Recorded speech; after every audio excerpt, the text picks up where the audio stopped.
Hello and welcome to this lesson on instrumentation and timbre. In this lesson, we're going to look at vocalists. Now, in terms of timbre, a lot of it depends on your natural timbre of your voice. Like if you listen to Louis Armstrong, that um, and I said to myself, what a wonderful world. You clearly identify that kind of timbre with Louis Armstrong. But much more subtle changes in timbre, uh, in someone's natural timbre, even when they're just speaking, can put someone off or make someone really, really enjoy it. Like some people might not like a particular artist or band purely just because they don't like their voice. They don't know why, they just don't like it. It's because of the timbre. And the timbre can be affected by the shape of someone's mouth, by the growth of the bones that shape the jaw, that shape the teeth, how much they actually open their mouth when they're projecting. It creates more space inside. How they hold their posture as well affects the timbre of their voice, as well as the volume and everything else. The microphone that they use. Some rappers cover the microphone in order to slightly muffle their voice. And all sorts of effects can be processed, usually during the mixing stage after it's been recorded. But some people use auto-tune as well, an absolutely horrific effect if you ask me. But these all affect the timbre of people's voices. So I've included vocals and vocalists from various different genres of music because depending on the genre of music, it usually uses a specific kind of timbre. So, a few examples of vocal timbres specific to the genre of music. We're going to go through Pavarotti, It's a Man's World, Whitney Houston, I've Nothing, Pantera, Cowboys from Hell for some heavy metal vocals, Aretha Franklin, Respect, and Brad Paisley, Behind the Clouds for some country and western. So first of all, we're going to listen to an operatic style of voice.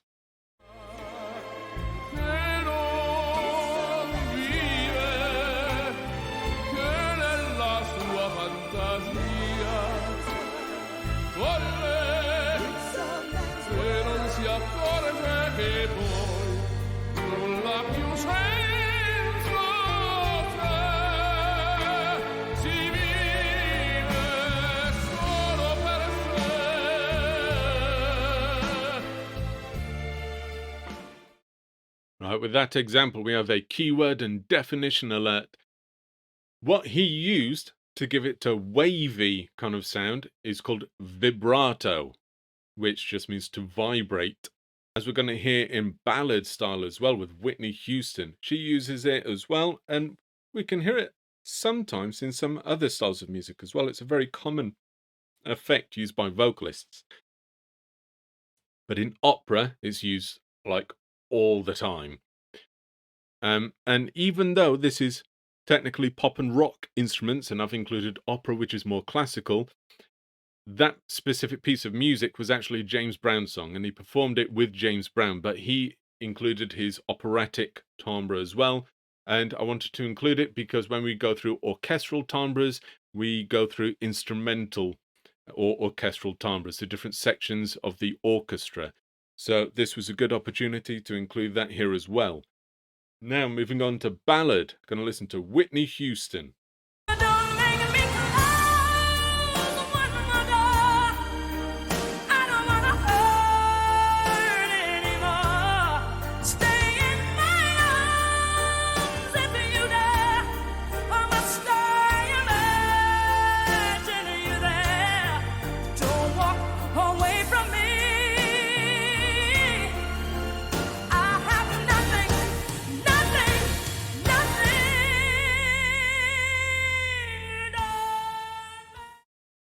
Now, in a ballad, usually the very beginning of the song starts very soft, very sweetly, and ends really powerfully.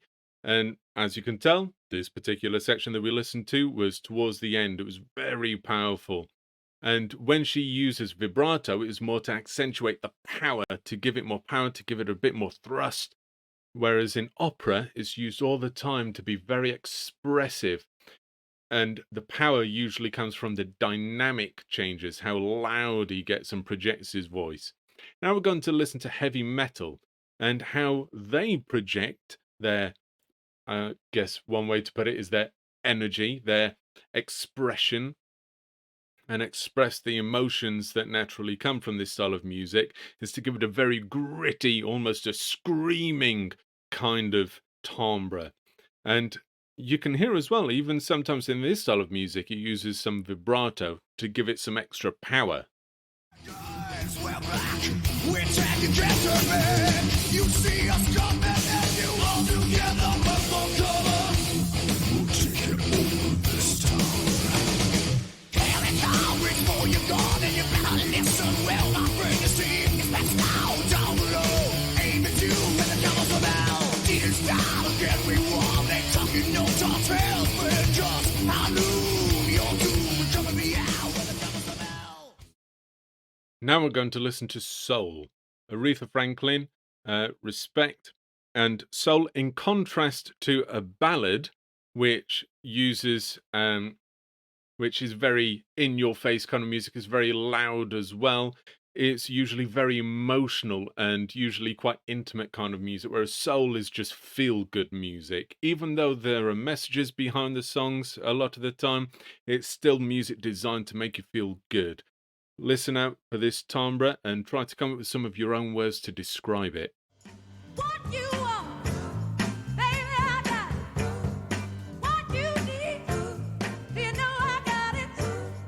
All I'm asking is for a little respect when you come home. Just a little bit, hey, baby, just a little bit. Just a little bit, mister, just a little bit. So in that, you could tell she had a lot of attitude. But if you listen very closely, especially in contrast to the backing vocals, you can hear some what's known as reverb, which gives it a slight, not echo, but it gives, it allows you to imagine the size of the room, the size of the space that she's singing in. And it sounds like quite a big space, like she's quite far away from the microphone, whereas the backing vocals are very close to the microphone, making it sound a bit more intimate. So reverb was applied to Aretha Franklin's voice in that particular track. Now we're going to listen to country music. When you're feeling lonely, lost and let down, it seems like those dark skies are following you around, and life's just one big shade of gray. You wonder if you'll see the light of day. Now, if you go back and listen to that again, when he sings a life and he slips into the higher register, that's called falsetto, also known as head voice. He slips between falsetto or head voice and his chest voice, his normal range. And that's very, very common in country music, as well as the kings of falsetto, the Bee Gees, disco music, super cheesy. Listen to that. That how deep is your love? Or applying falsetto, how deep is your love? And even in pop music, and some rappers have used falsetto quite a lot in their songs. Now we've checked out a few different timbres in this. We've looked at vibrato being used. We've got sort of a screaming timbre in heavy metal, a shouting, screaming timbre, still using vibrato. We've got powerful, emotional timbres in opera, the ballad genre of music. Even if you say it's a very operatic timbre, everyone knows what you mean. It means that they're applying a lot of vibrato and playing about quite a lot, potentially masterfully, with the dynamics and how well they're projecting their voice. In soul music, we heard reverb, which is an effect usually applied. It can be a natural reverb depending on the space that they were actually recording the vocals.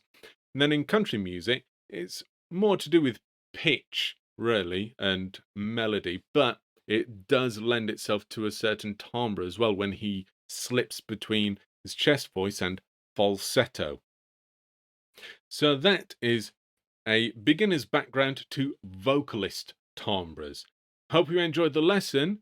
Join me in the next one where we're going to go through keyboards and synthesizers.